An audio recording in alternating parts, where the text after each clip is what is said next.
Avui faré de psicòleg una mica, jo. Vinga. Sí? Provarem. És una entrevista personal. Sí, sí. Ho dic perquè sempre ho portes a la política, tu tot, no? Sí. És inevitable. Es inevitable. Claro, lo personal es político, de hecho. Però et costa parlar de tu? Sí, hombre, claro, claro. Porque, hombre, porque a lo largo de los años cada vez me ha sido más necesario proteger el espacio de lo personal, porque aunque la violencia política tiene por objetivo lo político, ¿no? Frenar las transformaciones, pero para eso, para conseguir eso, pasa también por el intento de destrucción personal, ¿no? Y de hacerte daño en las cosas que más te duelen. Això vol dir que aquesta fortalesa que a vegades veiem en tu, aquest ímpetu que tens, a vegades amaga una vulnerabilitat molt gran. O sea, es verdad, es así. Yo creo que esa fortaleza existe y que además hemos aprendido, no solo yo, como Yone, todas, hemos aprendido a ser fuertes y a enfrentar los momentos difíciles. Pero obviamente la fortaleza nunca existe sola, existe también con momentos de mucha vulnerabilidad. De hecho, yo creo que para mí muchas veces sentirme tan extremadamente vulnerable, tan como con tanta rabia, con tanta impotencia ante la guerra sucia, ¿sabes? Ver las injusticias, cómo estaban haciendo daño a tanta gente que yo quería, ha sido casi como una vacuna. O sea, que precisamente de esa máxima vulnerabilidad es de donde sale la fortaleza para decir, yo no voy a parar aquí. Primero, porque no les quiero dar ese regalo, como en lo más emocional, es como así no. Y segundo, porque políticamente yo creo que es importante que no puedan ganar la partida quienes no creen en la democracia y quienes están actuando de esta forma tan golpista, ¿no? Y tan carente de unas mínimas reglas de respeto democrático. Tu ets idees molt fixes? És a dir, et costa donar la raó a l'altre? A ver... Sí. Sí, soy cabezota. Sí, soy cabezota. Creo que también aprendo mucho, o sea, siempre me ha encantado aprender, siempre me ha gustado saber cosas nuevas y conocer cosas nuevas y escuchar, como que a mí me gusta la vida y me gusta vivir y me gusta ver cosas que no he visto antes. Doncs has triat una feina complicada. Y me gusta aprender, pero sí, eso convive en mí con cabezonería y con una actitud muchas veces como muy insistente y muy persistente, ¿no? Como si hemos decidido que vamos por un camino, a pesar de que haya muchas dificultades, hay que seguir por ese camino. O sigui, si et proposes una cosa, ho aconsegueixes. Lo intento, soy perseverante, sí. Tu has fet un sacrifici vital molt gran. Tu quants anys tens ara? Ahora tengo 36. Clar, ets molt jove i t'has marcat políticament. I tu saps que laboralment, quan acabis aquesta etapa, tindràs moltes dificultats. Bueno, sí, han sido decisiones vitales que obviamente van a marcar todo el resto de mi vida. No me arrepiento de ello, no me arrepiento de haberlo hecho porque creo que hacer política es una forma de estar en el mundo de la que yo no sabría prescindir. Como creo que ser sensible ante las injusticias y querer actuar con otras personas para cambiar las cosas que son injustas y para que las cosas vayan mejor, yo no me represento vivir de otra manera. Otra cosa es que eso se puede hacer, ¿no? Desde muchos ámbitos y desde ámbitos como más locales, más pequeños y que, bueno, pues también por cómo fue y por el momento político que vivimos primero con el 15M y antes con la plataforma Afectados por la Hipoteca y las marchas de la dignidad y luego Podemos, o sea que esa ola, pues bueno, a la gente que nos pilló ahí, pues nos ha ido haciendo asumir tareas, ¿no? Que a lo mejor nunca nos imaginábamos. Yo nunca me imaginaba siendo ni diputada, ni mucho menos ministra o no sé, o teniendo una posición tan de primera línea, ¿no? En la política institucional. Et preocupa el món que ve pels teus fills?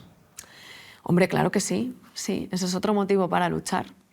Sí, me preocupa y precisamente por eso creo que la política es Útil, no? útil. Es que es la única herramienta que tenemos las personas para cambiar las cosas que son injustas. Tu ets filla única, no? Yo soy hija única, sí.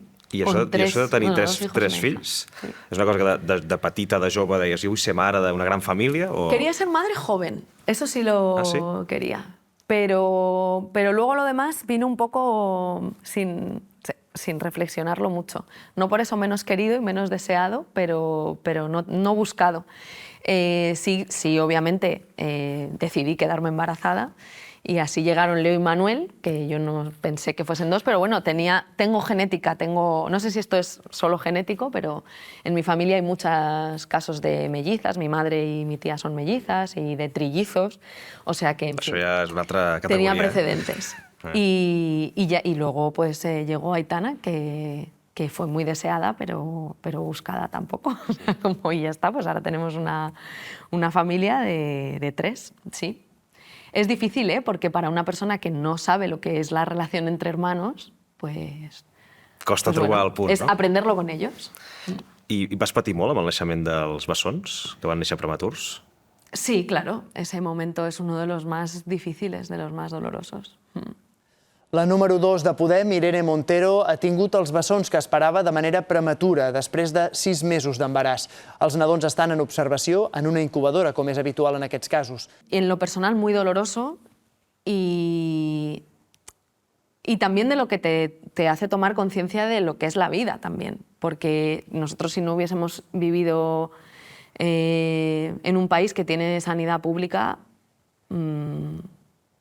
muchos niños prematuros no podrían desarrollar una vida normal.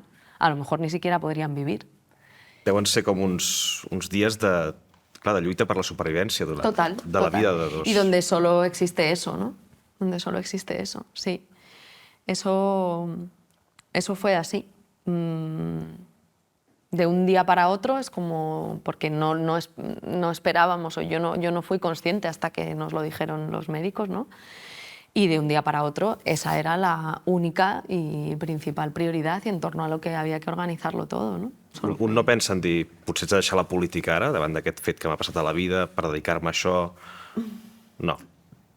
En ese momento, o sea, lo único de lo que estaba preocupada son momentos como muy apegados al día a día, ¿sabes? A las horas.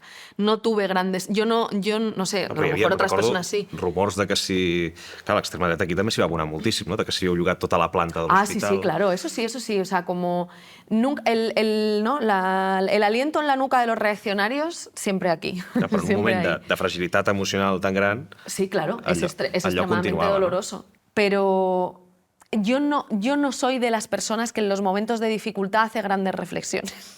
Tiras. O sea, en los momentos de dificultad tiro. Y después ya en algún momento viene la reflexión. Soy acuario y sobrepienso, pero en los momentos de dificultad no es mi momento de sobrepensar. Entonces nunca me hice esa pregunta, porque después, bueno, pasados los momentos más difíciles, que estaba muy apegada, las cosas fueron yendo bien. Podría no haber sido así, pero fueron yendo bien.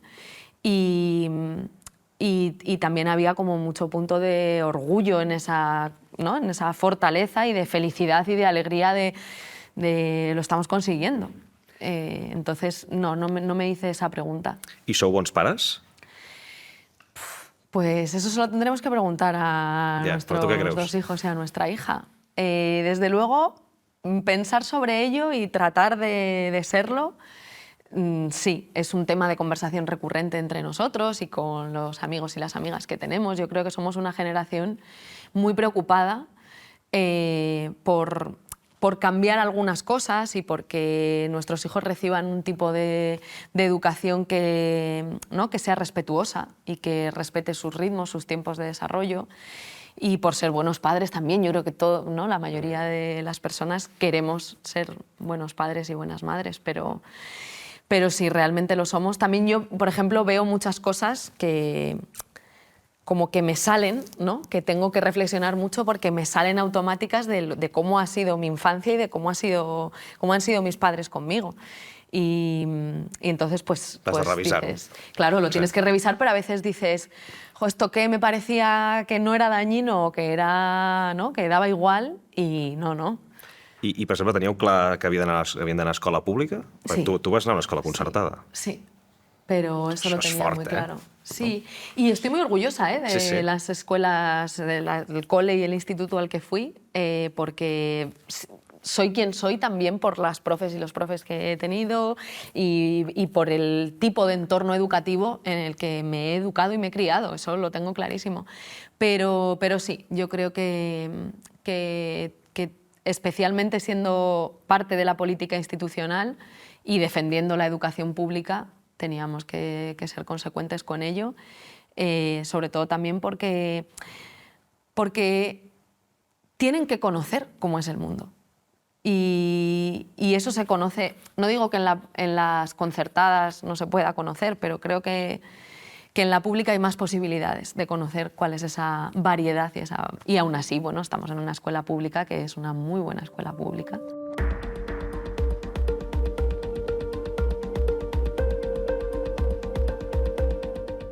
Sepan que los que piensan como ustedes dicen que la violencia no tiene género están simplemente fuera de la ley. Muchas gracias. Este es el ministerio de todas las mujeres, de todas las mujeres. Bueno, muy buenas tardes, señorías. El solo sí es sí, el hermana yo sí te creo, por fin se convierte en una ley. Vas agafar la cartera de feminisme, molta gent pensava, mira, l'aparten de les decisions importants, no? I vas aconseguir que una carpeta tan important com era el feminisme a Espanya fos transversal en moltes polítiques i fos, de fet, un dels països pioners en moltes de les polítiques que vas fer. Yo creo que eso no es un mérito del ministerio, sino del movimiento feminista, quien es capaz de convertir el feminismo en un tema de conversación cotidiano y que, o sea, no hay una familia, no hay un grupo de amigos en el que no salga la cuestión, ¿no? En el que no salgan la mirada feminista para hablar de temas de los que antes no se hablaba, para que deje de ser normal lo que hasta ahora era normal. Eso es un logro del feminismo. Pero es verdad que yo creo que cuando pactamos el gobierno de coalición y Pedro Sánchez decidió que una de las carteras que íbamos a ocupar Podemos era igualdad, esperaba que fuese una cosa mucho más marginal de lo que fue, porque en términos de estructura pues es un ministerio que solo había existido una vez antes, era una Secretaría de Estado, por tanto es una estructura, era de las estructuras más pequeñitas de todo el gobierno.